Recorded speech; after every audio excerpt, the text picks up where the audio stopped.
నిజామాబాద్ జిల్లా సిసిఎస్ అధికారులు ఒక దందా గుట్టురట్టు అయితే చేయడం జరిగింది.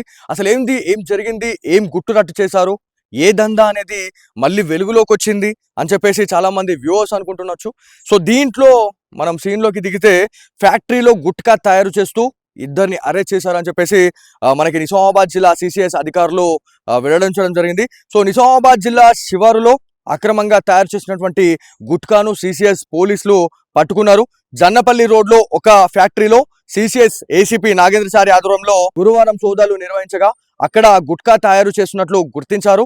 గుట్కా తయారీకి సంబంధించినటువంటి స్వాధీనం అయితే చేసుకున్నామని చెప్పేసి సిసిఎస్ అధికారి ఏసీపీ నాగేంద్రచారి గారు వెల్లడించడం జరిగింది.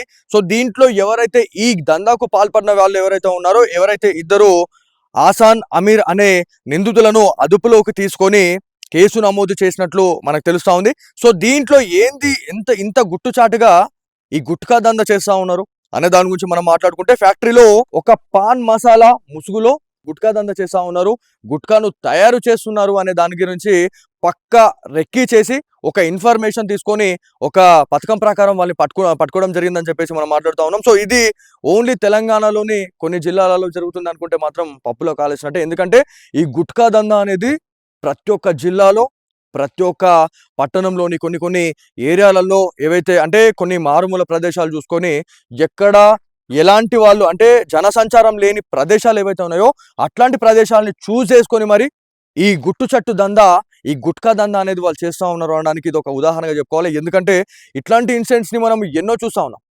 సో ఇట్లాంటి దందాని వెలుగులోకి తీసుకురావడం అనేది నిజంగా పోలీస్ అధికారులను అప్రిషియేట్ చేయాల్సిందే. ఎందుకంటే నిజామాబాద్ జిల్లా సిపి సాయి చైతన్య గారు నిజామాబాద్కి చార్జ్ తీసుకున్న తర్వాత ఎన్నో రకాలైనటువంటి చేంజెస్ అనేది మనకు కనిపిస్తూ ఉన్నాయి. ఎందుకంటే ఒక పూర్తి స్థాయి సిపి కమిషనర్ అనేది ఒక జిల్లాకుంటే ఏ రకంగా ఉంటుంది అన్న దానికి ఇది ఒక ఉదాహరణగా చెప్పుకోవాలా. సిపి సాయి చైతన్య గారిని మనం చేసుకోవాల్సిన అవసరం ఎంతైనా ఉంది. ఎందుకంటే గతంలో ఉమ్మడి నిజామాబాద్ జిల్లా కామారెడ్డి నిజామాబాద్కి ఒకే ఒక ఇన్ఛార్జ్ సిపి అనే వాళ్ళు ఉంటుండే.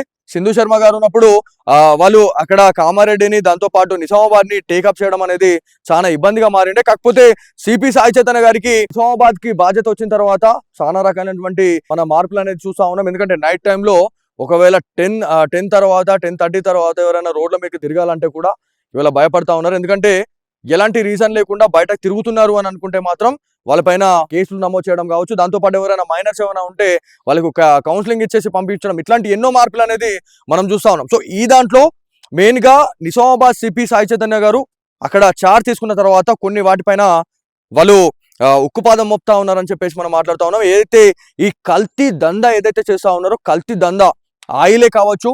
సో చాలాసార్లు మనం మాట్లాడుకున్నాం కామారెడ్డి, దాంతోపాటు ఏవైతే మనకి బాన్స్వాడ లాంటి కాన్స్టిట్యున్సీస్ ఏవైతే ఉన్నాయో ఆ కాన్స్టిట్యున్సీలలో ఎవరైతే కొంతమంది ఆవు దాంతోపాటు గోవులకు సంబంధించినటువంటి ఆ కొవ్వుతోని ఆయిల్ తయారు చేస్తూ ఉన్నారు. ఈ కల్తీ ఆయిల్ ని ఫాస్ట్ ఫుడ్ సెంటర్స్ కావచ్చు, దాంతోపాటు బిర్యానీ పాయింట్స్ కి పంపించారు అని చెప్పేసి మనం మాట్లాడుతూ ఉన్నాం. అంటే కామారెడ్డి నిజామాబాద్ ఇక్కడిక్కడనే జరుగుతుంది అనుకుంటే మళ్ళా మనం పప్పులో కాలేసినట్టే. ఎక్కడ చూసినా కూడా ఇట్లాంటి కల్తీ దందా అనేది బయటపడుతూనే ఉంది.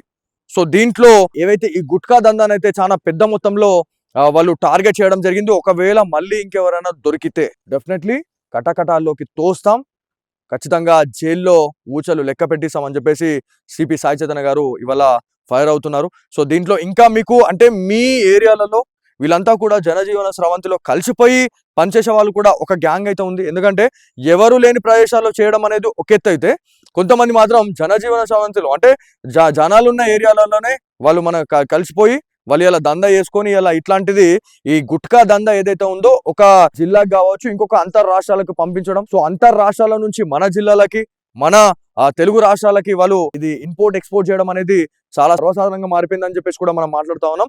సో మీ ఏరియాలలో కూడా ఇట్లాంటి ఏమైనా జరిగితే మాత్రం డెఫినెట్లీ డయల్ 100కి కాల్ చేయండి. ఇక్కడ ఇట్లాంటి ఇన్సిడెంట్ జరుగుతుంది అని చెప్పేసి చెప్పినట్లయితే ఎవరైతే ఇప్పుడు డయల్ 100కి కాల్ చేసిన వాళ్ళు ఎవరైతే ఉన్నారో మీ ఇన్ఫర్మేషన్ కూడా చాలా గోప్యంగా ఉంచుతాం అని చెప్పేసి మాట్లాడుతూ ఉన్నారు. ఎందుకంటే ఇది ఒక సమాజం, అంటే మనం సమాజంలో ఉన్నాం కాబట్టి సామాజిక బాధ్యత అనేది మన పైన అందరిపైన ఉంది కాబట్టి పోలీస్ అధికారులకి సపోర్ట్ చేయాల్సిన అవసరం ఎంతైనా ఉంది. నిజామాబాద్ జిల్లా సిసిఎస్ అధికారులు ఒక దందా గుట్టురట్టు అయితే చేయడం జరిగింది. అసలు ఏం జరిగింది, ఏం గుట్టురట్టు చేశారు, ఏ దందా అనేది మళ్ళీ వెలుగులోకి వచ్చింది అని చెప్పేసి చాలా మంది వ్యూవర్స్ అనుకుంటున్నచ్చు.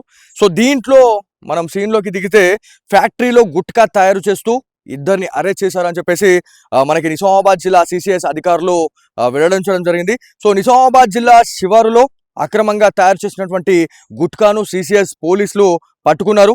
జన్నపల్లి రోడ్లో ఒక ఫ్యాక్టరీలో సిసిఎస్ ఏసీపీ నాగేంద్రచారి ఆధ్వర్యంలో గురువారం సోదాలు నిర్వహించగా అక్కడ గుట్కా తయారు చేస్తున్నట్లు గుర్తించారు. గుట్కా తయారీకి సంబంధించినటువంటి స్వాధీనం అయితే చేసుకున్నామని చెప్పేసి సిసిఎస్ అధికారి ఏసీపీ నాగేంద్రచారి గారు వెల్లడించడం జరిగింది. సో దీంట్లో ఎవరైతే ఈ దందాకు పాల్పడిన వాళ్ళు ఎవరైతే ఉన్నారో, ఎవరైతే ఇద్దరు ఆసాన్ అమీర్ అనే నిందితులను అదుపులోకి తీసుకొని కేసు నమోదు చేసినట్లు మనకు తెలుస్తా ఉంది.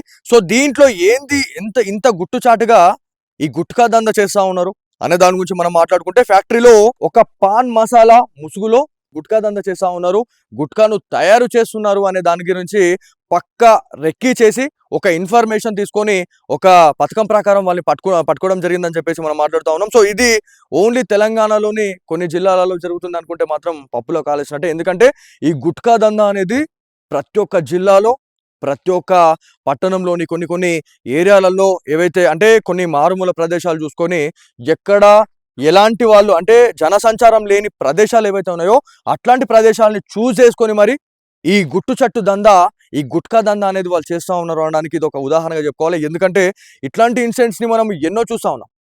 సో ఇట్లాంటి దందాని వెలుగులోకి తీసుకురావడం అనేది నిజంగా పోలీస్ అధికారులను అప్రిషియేట్ చేయాల్సిందే. ఎందుకంటే నిజామాబాద్ జిల్లా సిపి సాయి చైతన్య గారు నిజామాబాద్కి చార్జ్ తీసుకున్న తర్వాత ఎన్నో రకాలైనటువంటి చేంజెస్ అనేది మనకు కనిపిస్తూ ఉన్నాయి.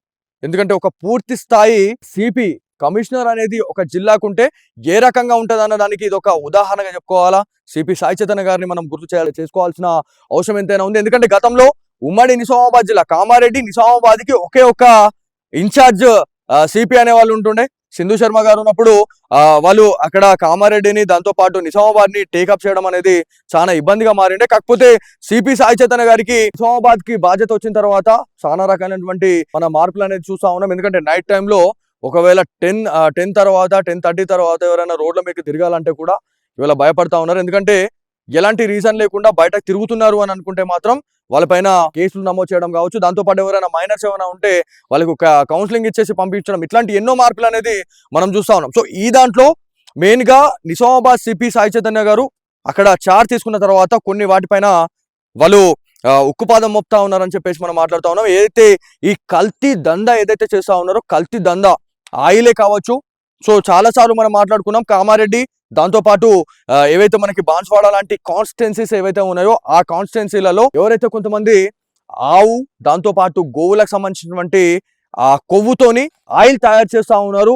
ఈ కల్తీ ఆయిల్ ని ఫాస్ట్ ఫుడ్ సెంటర్స్ కావచ్చు, దాంతోపాటు బిర్యానీ పాయింట్స్ కి పంపించారు అని చెప్పేసి మనం మాట్లాడుతూ ఉన్నాం. అంటే కామారెడ్డి నిజామాబాద్ ఇక్కడిక్కడనే జరుగుతుంది అనుకుంటే మళ్ళా మనం పప్పులో కాలేసినట్టే.